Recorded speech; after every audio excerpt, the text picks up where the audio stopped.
গণতন্ত্র, মানবাধিকার আর স্বাধীনতা এই তিনটি শব্দ দিয়েই যুক্তরাষ্ট্র নিজেকে তুলে ধরে বিশ্বের বিবেক হিসেবে। কিন্তু ক্যামেরার আলো নিভলেই কি বদলে যায় গল্প?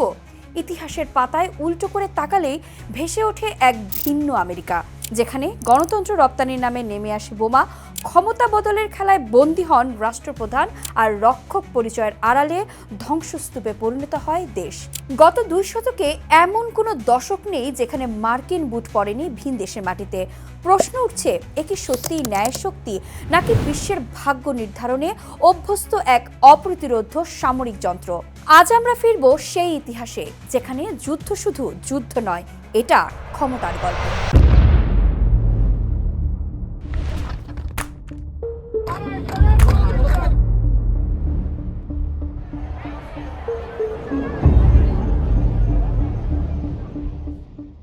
কখনো গণতন্ত্রের দোহাই দিয়ে, কখনো বা সন্ত্রাস দমনের নামে 1798 সাল থেকে আজ পর্যন্ত 450টিরও বেশি সামরিক অভিযান যুক্তরাষ্ট্রের। মাত্র কয়েক ঘন্টার অভিযানে একটি স্বাধীন সার্বভৌম দেশের প্রেসিডেন্টকে তার বাসভবন থেকে সস্ত্রীক তুলে নেওয়ার ঘটনায় যারা বিস্মিত, তারা বিপ্লবী নেতা ফিদেল কাস্ত্রোকে হত্যায় সিআইএর 638টি ব্যর্থ ষড়যন্ত্রের কথা ভুলে গেছেন।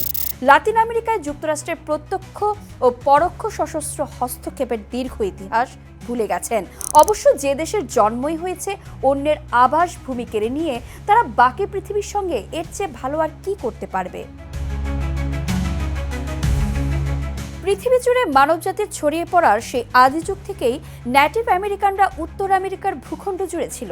কিন্তু ক্রিস্টোফার কলম্বাসের নতুন বাজার বা নতুন উপনিবেশ খোঁজার মিশনই সম্পদ আর সাংস্কৃতিক প্রাচুর্যে ঐশ্বর্যশালী আমেরিকার আদিবাসীদের জন্য কাল হয়ে দেখা দেয়। ইউরোপীয় দখলবাজদের লালসার সঙ্গে ওল্ড ওয়ার্ল্ড থেকে এই নিউ ওয়ার্ল্ডে চলে আসে নানা সংক্রামক রোগ।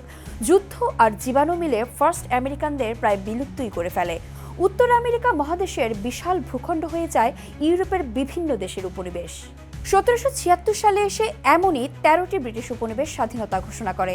নেটিভ আমেরিকানদের ভূমির উপর প্রতিষ্ঠিত হয় মার্কিন যুক্তরাষ্ট্র নামের নতুন দেশ। শুরুটা হয়েছিল নিজেদের সীমানা বাড়ানো দিয়ে। 1812 সালে ব্রিটিশদের সাথে যুদ্ধ, কিংবা 1846 সালে মেক্সিকোর অর্ধেক জমি দখল করে নেওয়া যুক্তরাষ্ট্র শুরু থেকেই ছিল আক্রমণাত্মক। এরপর প্রথম ও দ্বিতীয় বিশ্বযুদ্ধ তাদের বসিয়ে দেয় বিশ্বের মোড়লের আসনে। 1945 সালে জাপানের হিরোশিমা নাগাসাকিতে যুক্তরাষ্ট্রের পারমাণবিক হামলা ছিল মানব ইতিহাসের সবচেয়ে বিতর্কিত সামরিক সিদ্ধান্ত। দ্বিতীয় বিশ্বযুদ্ধের পর শুরু হয় কোল্ড ওয়ার বা স্নায়ুযুদ্ধ। কোরিয়া থেকে ভিয়েতনাম সবখানেই যুক্তরাষ্ট্র ঢুকে পড়েছিল কমিউনিজম ঠেকাতে। বিশেষ করে ভিয়েতনাম যুদ্ধ ছিল মার্কিনীদের জন্য এক দুঃস্বপ্ন। দীর্ঘ 20 বছরের লড়াইয়ে কয়েক লাখ প্রাণ ঝরলেও যুক্তরাষ্ট্র সেখান থেকে ফিরতে বাধ্য হয় খালি হাতে। 2001 সালের 11 সেপ্টেম্বর টুইন টাওয়ারে হামলার পর যুক্তরাষ্ট্র শুরু করে ওয়ার অন টেরর। আফগানিস্তানে 20 বছরের যুদ্ধ, যা শেষ হলো তালেবানের হাতে ক্ষমতা দিয়েই। এরপর 2003 সালে ইরাক আক্রমণ। দাবি ছিল সাদ্দাম হোসেনের কাছে গণবিধ্বংসী অস্ত্র আছে, যা পরে মিথ্যা প্রমাণিত হয়। এই যুদ্ধগুলো পুরো মধ্যপ্রাচ্যের মানচিত্র বদলে দিয়েছে। বিশ্ব রাজনীতিতে যুক্তরাষ্ট্র সবচেয়ে প্রভাবশালী শক্তি। দ্বিতীয় বিশ্বযুদ্ধের পর থেকেই তারা নিজেদেরকে বিশ্বের রক্ষক হিসেবে প্রতিষ্ঠা করে। কিন্তু সেই রক্ষার প্রক্রিয়ায় বহু দেশে সরাসরি সামরিক আগ্রাসন, আবার কোথাও গোপন রাজনৈতিক হস্তক্ষেপ চালানো হয়েছে। ভেনেজুয়েলা বাদ দিয়েও মার্কিন যুক্তরাষ্ট্রের আগ্রাসনে আক্রান্ত দেশের তালিকা বেশ দীর্ঘ, যার মধ্যে রয়েছে Grenada, Panama, Vietnam, Cambodia, Laos, Iraq, Afghanistan, Libya, Somalia, Lebanon, Iran, Yugoslavia, Colombia, Pakistan, Syria, Mali, Niger, Sudan, Zambia, Albania এবং নিকারাগুয়ার মতো দেশ।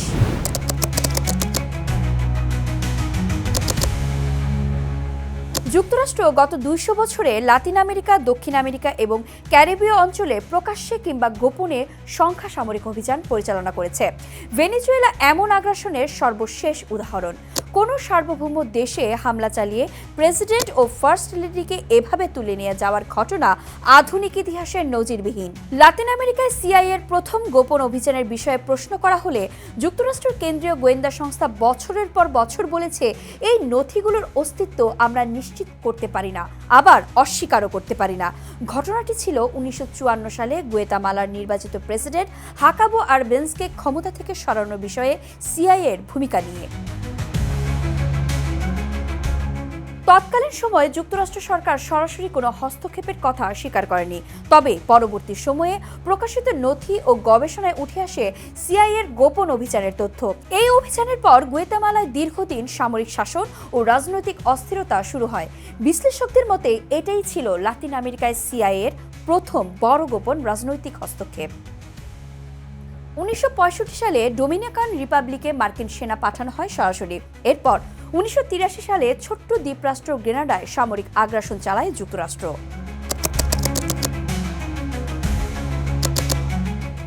1989 সালে পানামায় চালানো হয় সরাসরি সামরিক আগ্রাসন।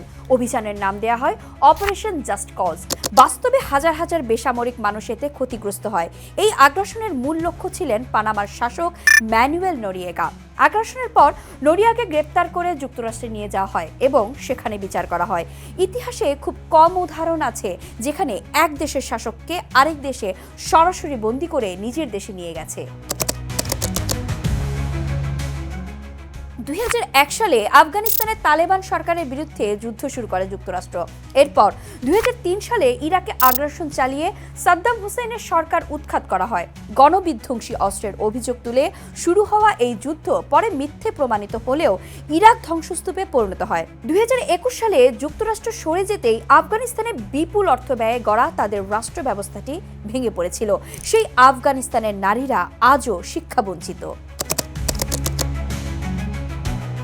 2003 সালে মার্কিন সেনারা সাদ্দাম হুসেনকে আটক করে, পরে তাকে ইরাকি কর্তৃপক্ষের হাতে তুলে দেওয়া হয়। যদিও বিচার ইরাকে হয়েছে, কিন্তু গ্রেফতার ও ক্ষমতাচ্যুত করার পুরো প্রক্রিয়া ছিল যুক্তরাষ্ট্রের নিয়ন্ত্রণে। 2006 সালের 30 ডিসেম্বর মানবতা বিরোধী অপরাধের দায়ে ফাঁসিতে ঝুলিয়ে সাদ্দাম হোসেনের মৃত্যুদণ্ড কার্যকর করা হয়। 2011 সালে লিবিয়ায় ন্যাটোর মাধ্যমে যুক্তরাষ্ট্র সামরিক হস্তক্ষেপ করে। এর ফলাফল ছিল মুয়াম্মার গাদ্দাফির পতন এবং দেশটির দীর্ঘস্থায়ী অস্থিতিশীলতা। যদিও যুক্তরাষ্ট্র সরাসরি নেতৃত্বের কথা অস্বীকার করে, বাস্তবে তারাই ছিল মূল শক্তি।